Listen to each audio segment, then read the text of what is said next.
और नित हो गलमाराव रे अबो तो सेदाय को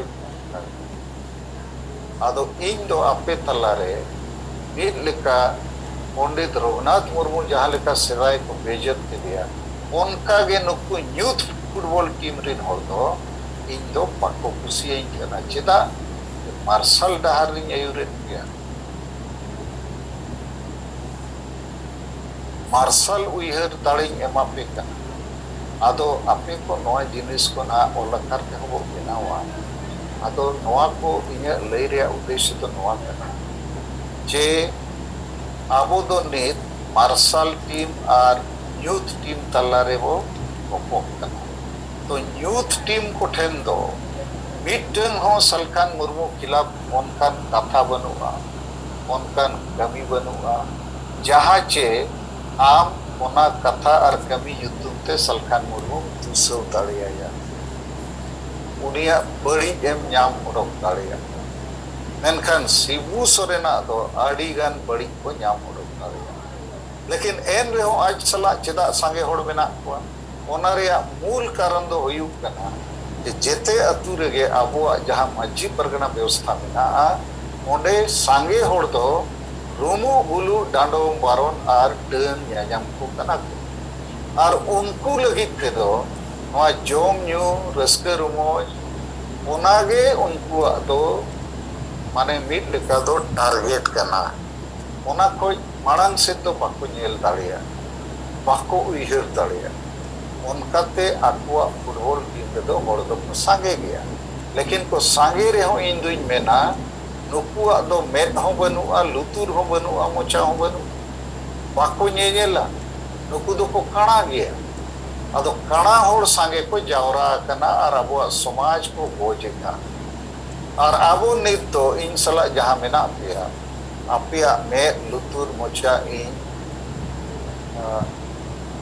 बड़ो आपे कना इन चे आपे ताड़ी एमापे कना दलाबोन नोआ यूथ को चबाया मार्शल रे आदिवासी समाज को अगुया संताल समाज आदो नोआ कमी तो नित दो हुयु गया आदो आबो नित दो बार लेकना लड़ावना रे वो इंगुइना मिटन दो लॉजिकल लड़ावना और मिटन दो मैजिकल लड़ावना आदो नुकु दो जेते मैजिकल होड़ कना तो माने शिबू सोरेन दो बड़ी जेट रे होय अक्री जेट को रे होय यूथ सेट के ओरेन बोन रे होय आदो होड़े पुली को चेदा गुरुजी तो पे सपोर्टे कना नईमा झारखंड होय अक्री किया आशा भाषा धर्म रे हो बाय रोड़ा आदो को मेना बांगा नुई दो सेदाय खोज को पड़वाय कना तो अबो आदो सेदाय खोज आशा अबो दो सेदाय खोज गुरुजी शिबू सोरेन अबो दो सेदाय खोज गुरुजी जिंदाबाद आदो आशा भाषा धर्म दो होय ओना तो ठीक गया तो आले मा सेदाय खोज नोआ गे मैजिकल आदो नित तो आपे नोआ रोड ओडोकते हुयुआ और तिंगु कटेजोते हुयुआ आदो नित तो पांच राज रे आडी संगे कार्यकर्ता पे नापिया और नोआ विश्व आदिवासी दिवस हिलो जहां लेका पुतला दहन कमी पे हुयका नोआते नुकु यूथ फुटबॉल टीम रिन प्लेयर तो को एकदम नित तो ओना एतकातना जोटे तात को लेका को चढ़ बाबत को करना आदो लगातार नोआ कमी रे अब समांगा हुयुआ और मिट बार कथा लिया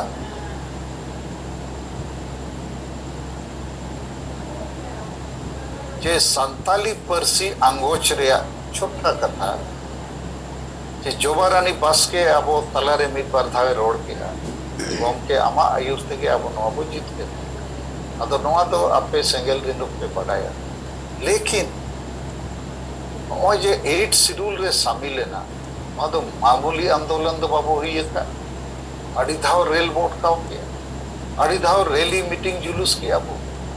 और नोआ रे हो तेहें हो जोबारानी बस के ले किया है ये जेएमएम तो उन जो उन सबको को विरोध का हो ये विरोध का चाकुलिया रे जोखन रेल बोट का किया ओना मड़नते कविराज मुर्मू और आज सलाते तीन गन आबोरिन कमिया को ताड़ा किया को अतु जोबारानी बस के में ताई जेएमएम वाला उनको जहां ओड़ा रे निदे को गिती लेना और बुझाते निदे हो को ओडो को चुकेट को चाकुलिया सुर रे और अब रेल रोको आंदोलन रे होड़ को बुझाव के को तेन गोज अचो पे तो जेएमएम वाला दो संताली भाषा आंदोलन ओटकाव रे नो आडी ढेर को कमिया आदो इन हम बई बुझाव दाड़े नुकु दो चिली होड़ कना अब समाज गोज लगे को लगाव आदो नौकान होड़ दो नीता परिस्थिति रे नोई मेना जे राजा राम मोहन रॉय दो मिटन सती प्रथा ओटकाव किया अब दो अड़ीगान सती प्रथा नित ओटकाव हुई अब भाषा बचाव हो सती प्रथा ओटकाव लेकना धर्म बचाव हो मिटन आरो सती प्रथा बचा लेकन कथा आबोरिन वीर बंटा को मन सम्मान जीवन बचाव हो आरो सती प्रथा को बचा लेकन कथा आबो हासा बचाव दिसम बचाव होड़ जुमिद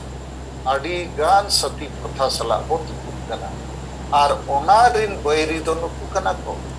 आदो संताली भाषा के नित दो भारत रे मिटन एकमात्र आदिवासी भाषा कना बोडो भाषा दो मेना भारत रिन बोडो दो को मान कर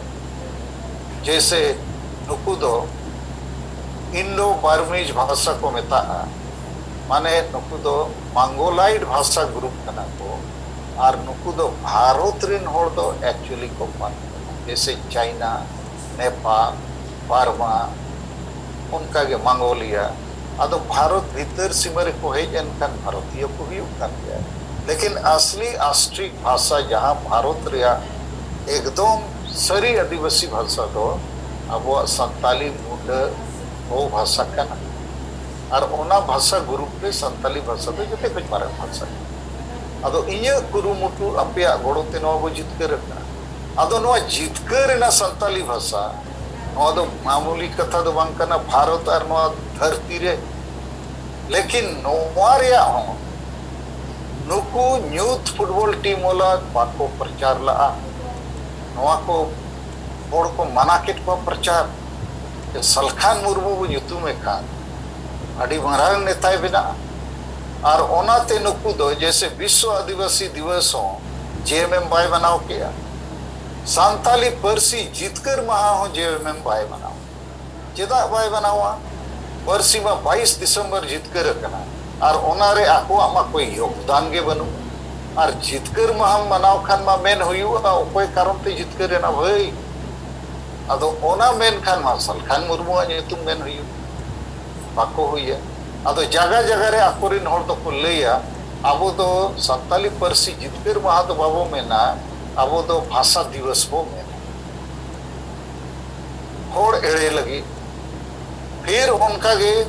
संताली भाषा अब वो जितकर किया 22 दिसंबर 2003 ओना बाद सिंहभूम जिला घाटसला रे पावड़ा मिटन अतु मेना जागा मेना ओंडे नुकु जेते को जावराए ना यूथ टीम रे माजी परगना महल आसेका राइटर्स जेएमएम और ओंडे को घोषणा किया कि सलखान मुर्मू दो भाषा के से जीत कर रखा है ओल चिकी दो औरी सीडूल हुआ पेपर रे हो छपाए ना इनखान आबोरिन को ओल रूल किया जे भाषा में 8 शेड्यूल रे शेड्यूल हुआ तो ओल चिकी दो ओका शेड्यूल रे शेड्यूल हुआ मासे लई पे ना बाको लई दड़िया माने इसे सुयते नुकदो एकदम लाज हसुआ इने तयम आर हो जमशेदपुर एक सलाराई ऑडिटोरियम रे भाषा युतुम ते 22 दिसंबर ओका साल बन रे शिबू सोरेन को अगु के सरहाव लगी और उपाधि को हेमत दिया जेंगेत गुरु माने नुकु जेते football team youth team Salkhan Murmu जहां लेखाते के आलोय नितुम जहां तिना मारांगे कबीर अदो इन आपने नवा कथा को मिद बार नवा दिन लई अपने कना कि तेहेnya जुग रे आदिवासी को बांचाव लगी जुमिद लगी जितकर लगी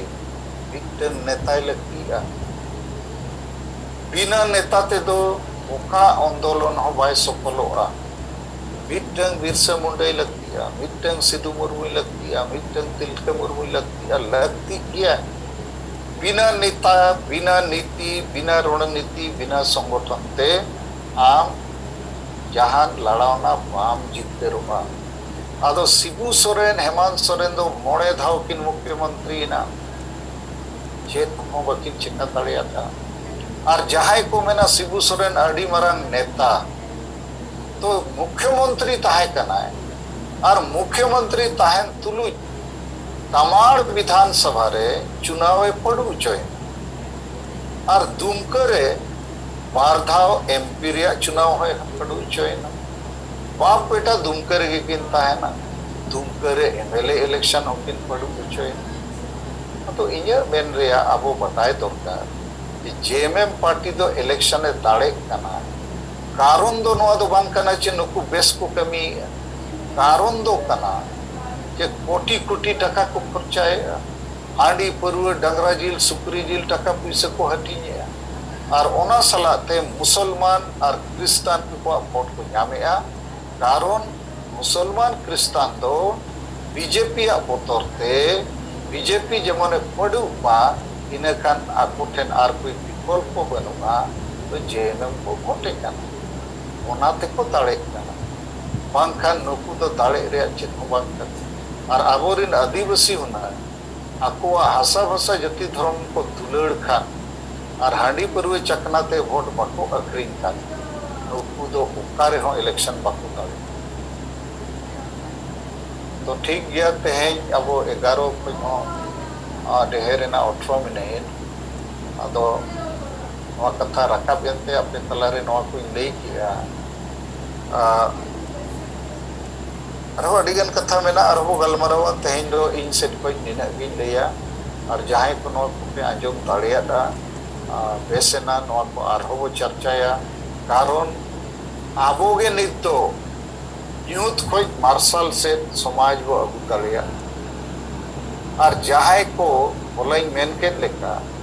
नेता पार्टी और पदधारी को हमूद अकट कोआ उनको दो समाज तो बको हमूद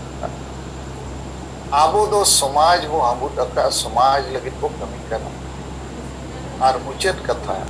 जे अडिगान होड़ को उयहरा नवा पार्टी बेसा नवा बाय बेसा नवा पार्टी बेसा नोडे ठीका ओना होइन ले पे कना जे जेते पार्टी के चाहे मारंग पार्टी बीजेपी कांग्रेस हुई जे क्षेत्रीय party JMM Biju Janata Dal Trinamool Congress नौकान party के अब आदिवासी लगी तो जेते को बराबर दिया जेते को मिट दिया। ओकोय हो अब आशा भाषा जाति धर्म लगी तो ना को कमी करना ना को रोड़े आना उनको तुलड़ मेना। इना खान आबोरिन होड़ ओकोय ओका पार्टी रे मेनाया जे ओका पार्टी खोज ओका पार्टी सेनोक कना ओना दो चेत हो मामला दो बात कना। असली मामला दो नवा कना आबोई आदिवासी होड़ बीजेपी रे ताहेन कांग्रेस रे जेएमएम रे बिजू जनता दल तृणमूल रे जहां रे ताहेन मेनखान जुदी आबोआ आशा भाषा जाति धर्म लगी एक कमी कना इनखान उनी दो सरावे दो। आर बांखान ओना आंधा पतियो लेका मैजिकल लेका जेएमएम रे बनाए खान उनी दो झारखंड अखरीन रे हो ठीक गया।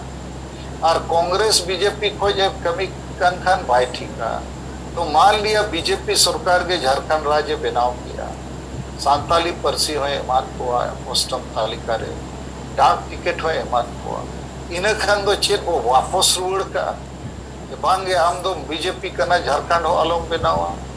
सांताली भाषा हो आलम आंगोचा डाक टिकट हो आलम जरिया जेएमएम ना दिसोम रे प्रधानमंत्री तीसे बना तो हमें राज ले नाम आदो इन मुचेत रे नवा कथा हुई लैया नित दो आदिवासी समाज बचाव लगी अब जुमिदो लगी नवा गे नेल दरकार नवा डहार माने नवा एजेंडा। और नवा एजेंडा दो चेत को सपड़ाव का जे आबो आदिवासी जुमिद कते आबो आशा भाषा जाति धर्म इज्जत आबादी रोजगार चाषबास को बचाव। और नवा उयहर चे नवा विचारधारा चेत को सपड़ाव का जे होड़बो जुमिद कोआ अतु अतु रे और सरना धर्म ते और अब भोट बो जुमिदा और ओकोय लगी भोट बो जुमिदा नवा चे ओना पार्टी लगी तो बांगे अब आशा भाषा धर्म रे जहां कमी है जहां रोड है जहां कमी है उन्हीं वो वोटिया आदि पूर्व चक्रा तो बाबू भोट